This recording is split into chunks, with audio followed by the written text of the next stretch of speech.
So now we are going to see the subjective complement. The first thing that we need to know is that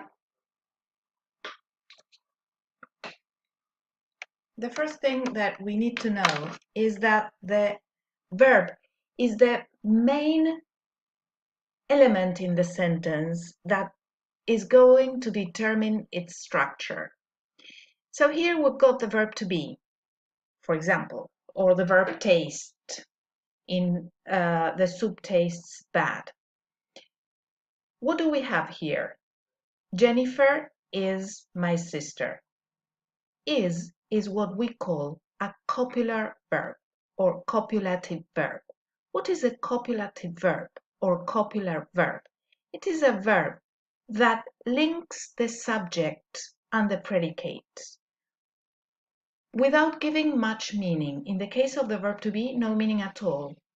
It's as if you were saying Jennifer equal my sister. Jennifer is my sister. And if I told you Jennifer, my sister, it would be just the same. Also, verbs of perception are copular, are considered to be copular.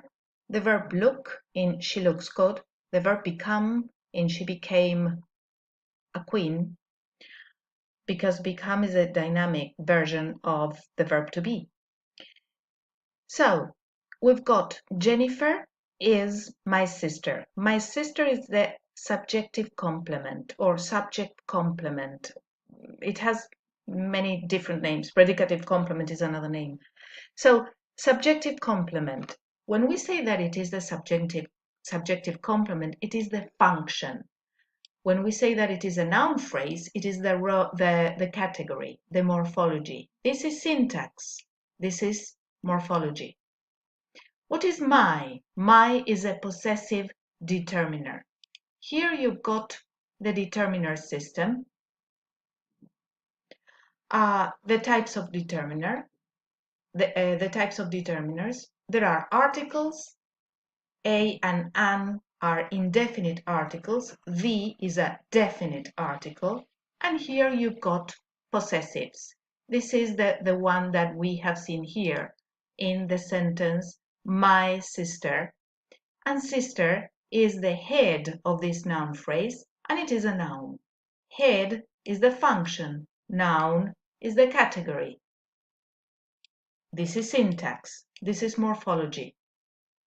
Now let's look at the other sentence with subjective complement.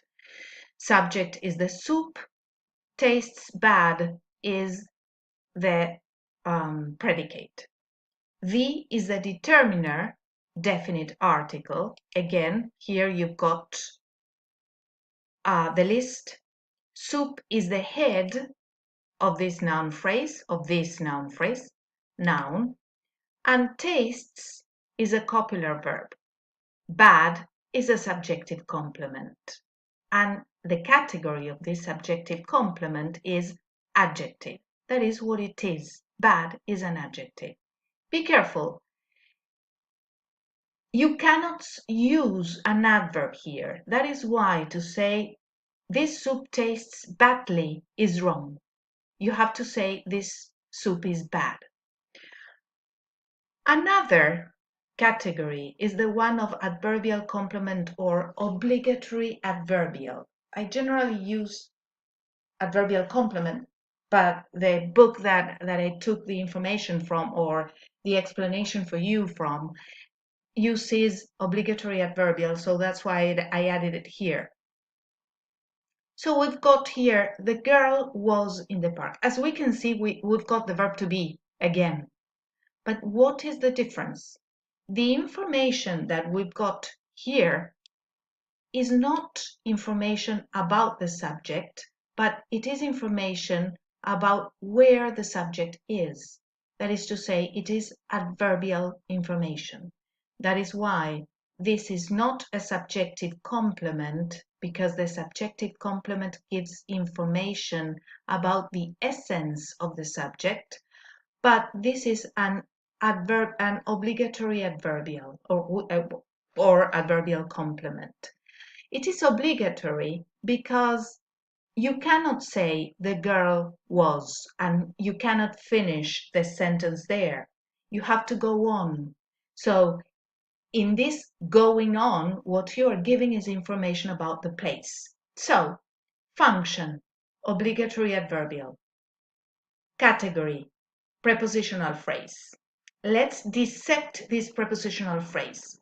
The head of the prepositional phrase is the preposition, precisely in the same way as the head of the noun phrase is the noun and the head of the adverbial phrase is the adverb. The head of the prepositional phrase is the preposition. And all prepositional phrases are made up of a preposition, a head preposition, and a prepositional complement that in this case and in all cases is a noun phrase.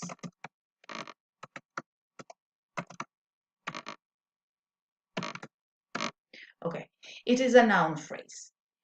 So, this noun phrase is made up of a head, noun, and a determiner, definite article. So this is an adverbial complement.